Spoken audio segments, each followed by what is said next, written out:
Hello, this is Brian Rowe with Mythic MTG Tech number 44 here, looking at the top 10 Gatecrash cards that are playable in EDH.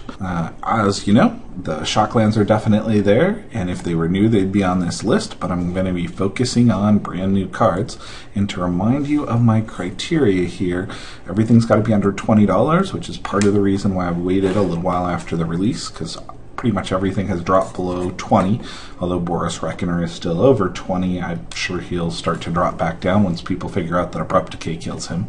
The other thing here is that I'm not promoting any combo cards, and I'm promoting cards that are fun for everyone, not just one player. So, the honorable mentions here are the new Gideon. He looks extremely good in EDH, but every time I've seen him played, he's been a little bit underwhelming. I think you've really got to build a deck to make it happen with him.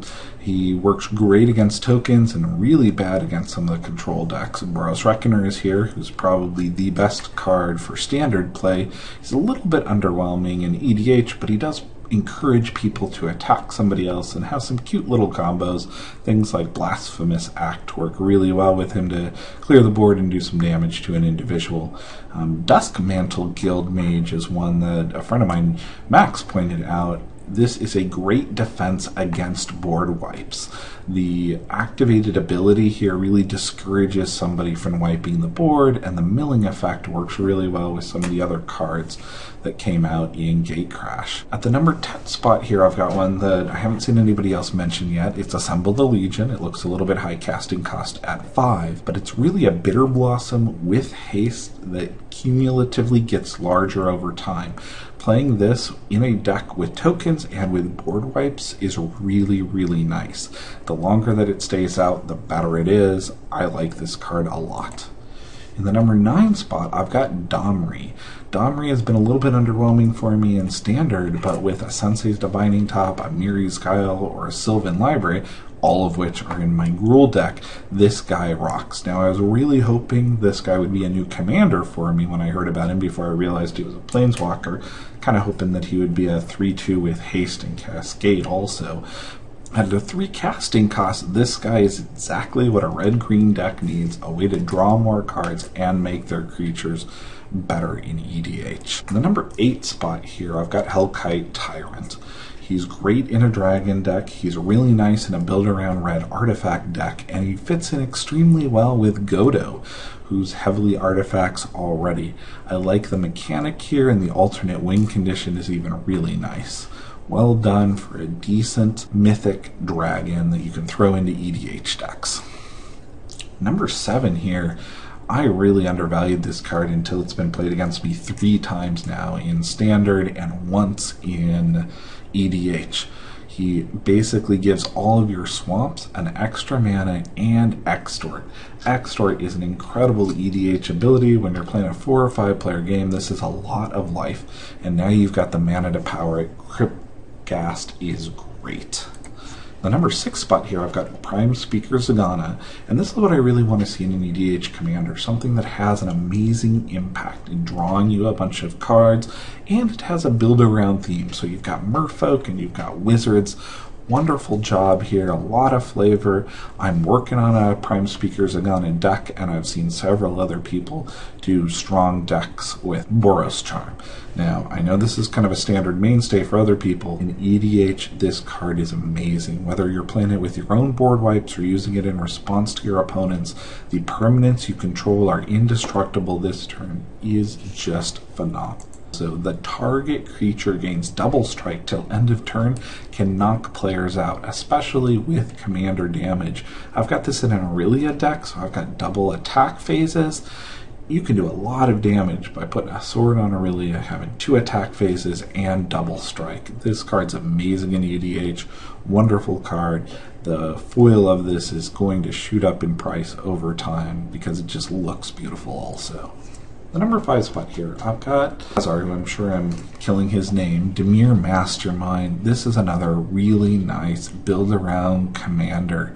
He's got hexproof, which is something commanders really need, and with this on your commander, you can remove boots from your deck. He also has a nice interaction with opponents' graveyards. I really love cards that give you intentional interaction with other people's decks. Wonderful card, very happy to see him in here. Number 4 spot here, I've got the Sylvan Primordial. Now, I know a lot of people like all of the Primordials. Some of the other top 10 lists that I've seen basically just throw all the Primordials on the list. Seems a little bit lazy to me because some of the Primordials actually bite.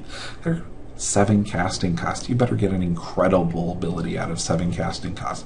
But the Sylvan Primordial definitely does this. This is my new favorite early game natural order target. Take out those annoying enchantments that your opponent has or artifacts and ramp. It's just great. The Black Primordial should be an honorable mention here, as the Reanimator ability is nice on him, but at 7, his cost is a little bit high and his stats are a lot weaker. The other Primordials I actually don't care for at all. I would rather play the Titans at a 1 less casting cost than those Primordials 99% of the time. Number 3 spot here, I've got Blind Obedience.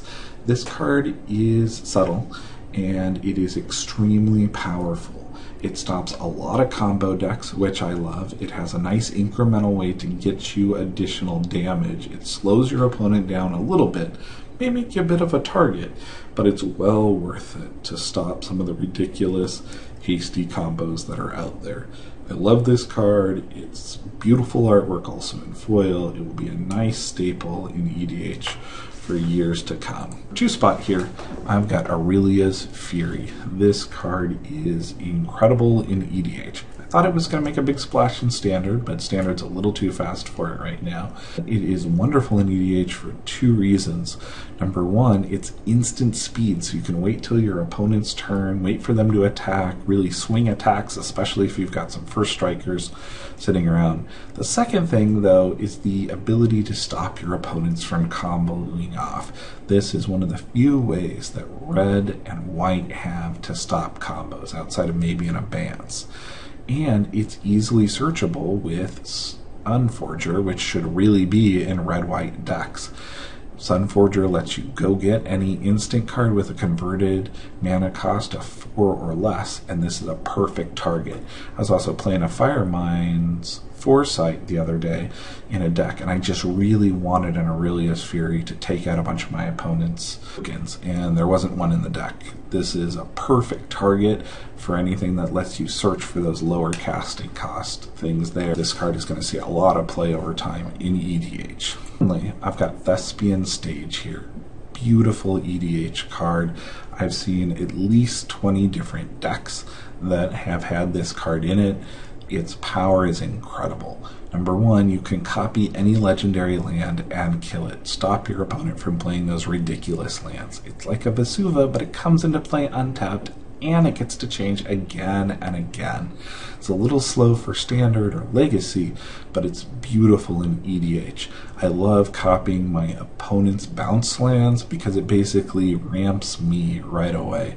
I can also take advantage of their shock land abilities without having to shock myself. Wonderful, wonderful card. Great design. This has been Brian Rowe with Mythic MTG Tech, looking at the top 10 Gatecrash cards for EDH.